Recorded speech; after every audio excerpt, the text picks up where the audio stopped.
but a shard to look.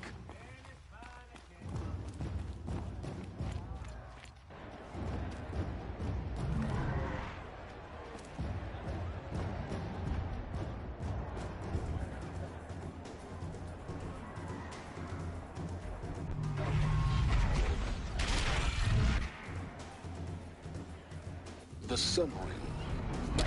Proud tradition. It's not like this in Meridian.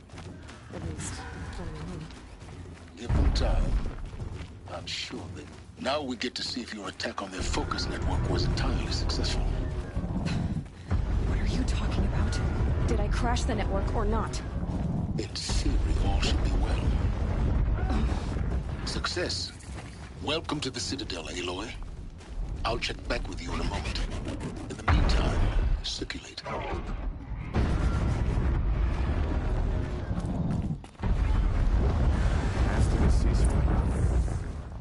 Outlanders!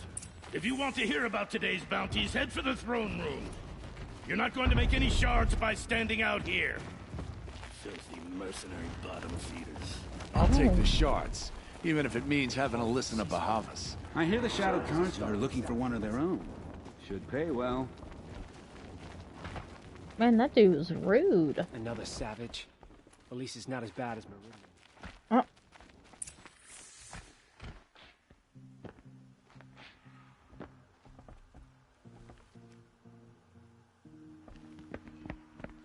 By the glory of the sun revealed. Behold, radiant Edaman, the one true Sun King. The light in shadow, whose will is light and whose light is law! I command Lucius Bahavas to speak in my behalf. By the will of radiant Edaman does the sun glare down mercilessly upon the traitor Uthid. To the hunter who brings his head to us shall go a bounty of 500 shards. More prisoners than royalty, don't you think? Love your hair. Not only did the wretch conspire to You and I need to chat, little huntress. The green tent down in Shadowside. I'll be waiting.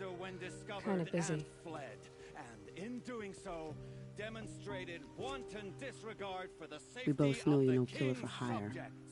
Uthid is innocent. So come see me while there's still time to save him. So, the way in I spoke of is right behind you. You've got to be kidding. Not at all. And you needn't worry about the Kestrels. They'll be too busy acting important to pay attention to you. First time in the Citadel, gotta see the Sun Ring from on high. Well, the Kestrels.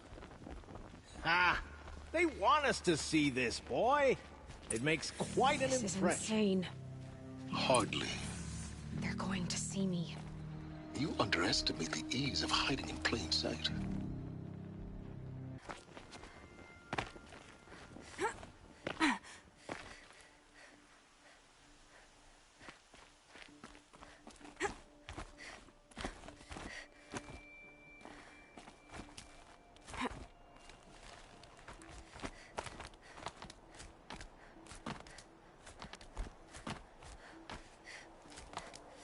The other side of the tower. Look for a vent. Oh. I see you've been here before. Obviously. Now, it's very important that you hear what I'm about to say. I've shown you the way in, but this humble vent marks a point of no return. Before you descend into the depths here, you should be fully committed, equipped, and focused. No distractions. If you have errands to run, do them first or hold your peace. I won't tolerate whining. Is that clear? You'll tolerate what I give you, Silence. I didn't ask you along for the ride.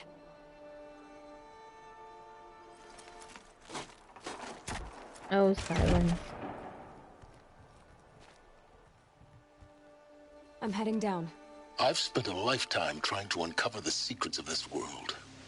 Where the machines came from. How the old ones achieved such marvels only to fall into silence and death. A lifetime of failure, as year by year, decade after decade, I hit walls I could not break, doors I could never breach. Hello. Until a Nora huntress marched out of the savage east. And voila, for her, all the deepest secrets of the Earth were laid bare. I suspect you will have an easier time with this door than I did years ago. Hold for identiscan.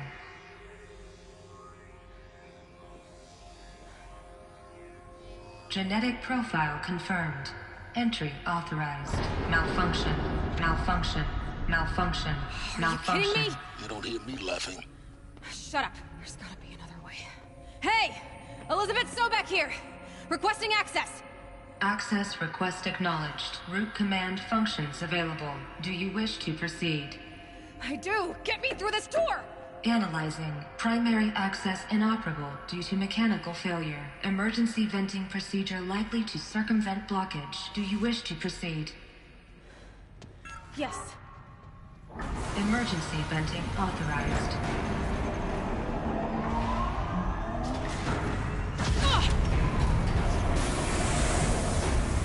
I underestimated you. So by now,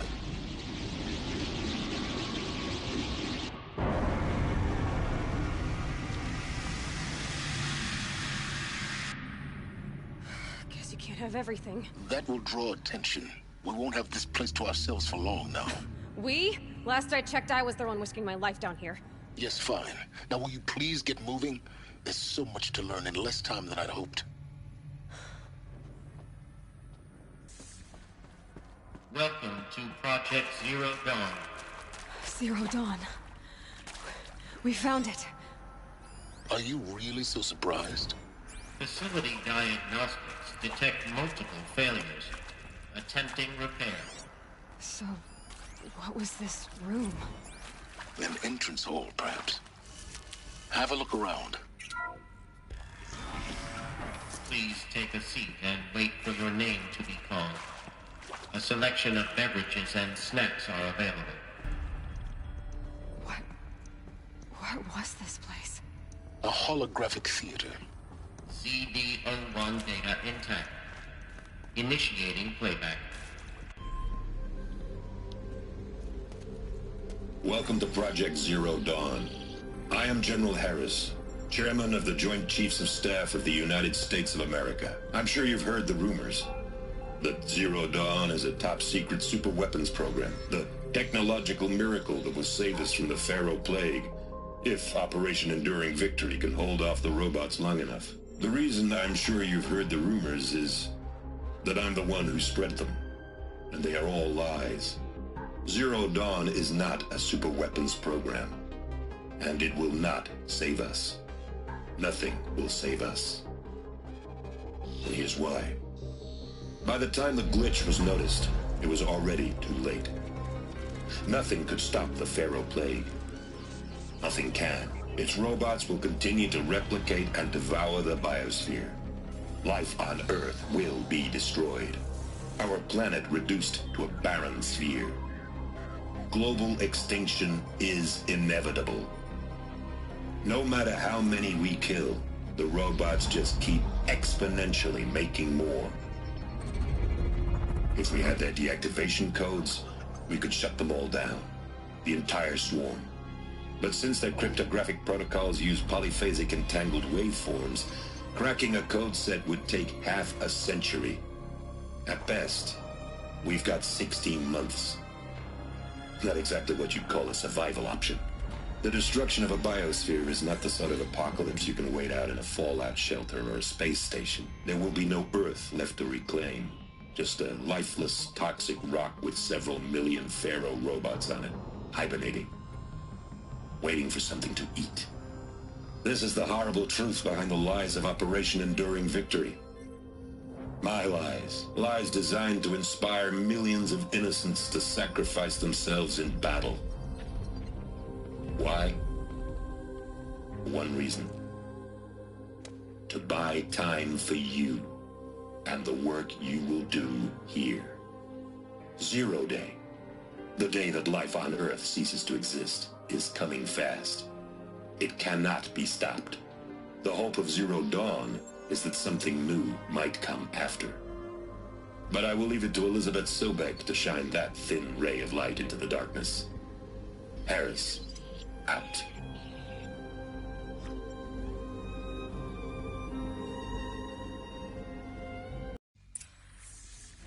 That doesn't make sense. Life on Earth didn't cease to exist. He said it could not be stopped. But it was. Somehow Elizabeth saved us. I've got to keep looking. Find out how she did it.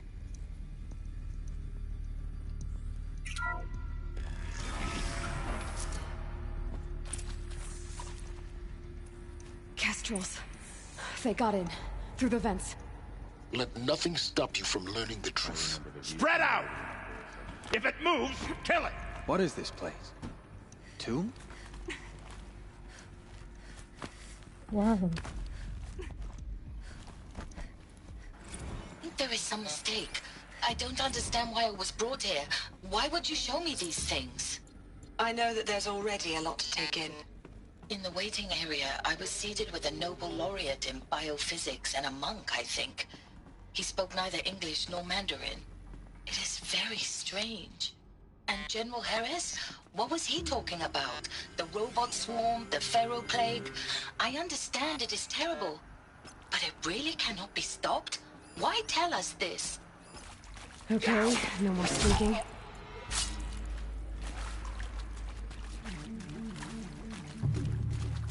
Let this strike upon the Forsaken.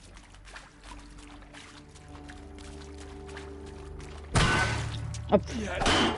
I'm not coming back from this one. We're too close to let tribal printers stop us now. The data points, what do they contain? If we're not initiating playback. Elizabeth Sobek. You've heard the bad news, and it's all true.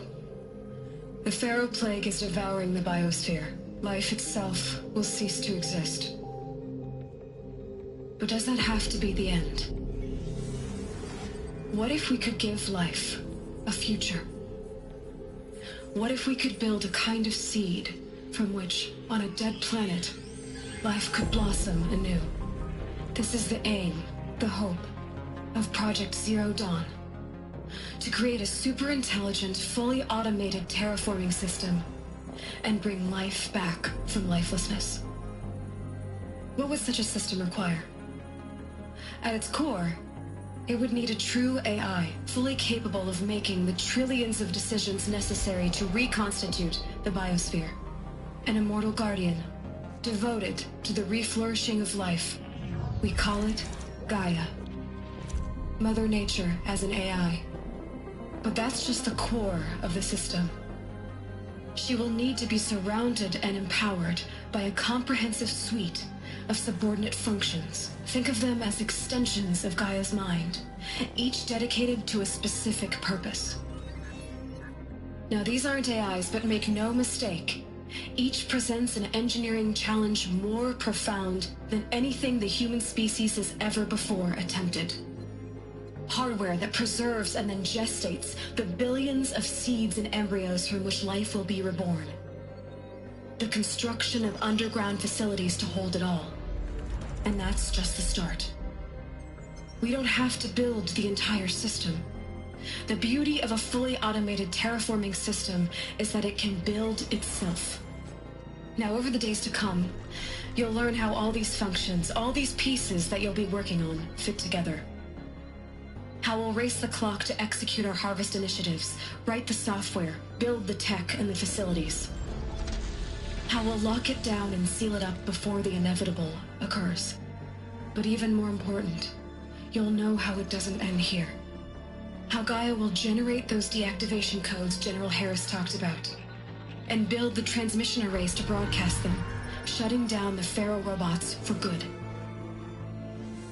How Gaia will not just build, but imagine any conceivable robot it needs to do its work across centuries. From detoxifying the Earth's ravaged atmosphere and poisoned seas, to the regreening of the Earth from cryopreserved seed stalks, to rewilding the Earth with animal life. And then, when all that is done, how a new generation of human beings, spawned at cradle facilities around the globe, will partake of Apollo, the vast archive of human knowledge and cultural achievement from which they will learn of us, our world, and most important, how not to repeat our mistakes. It's not an impossible dream.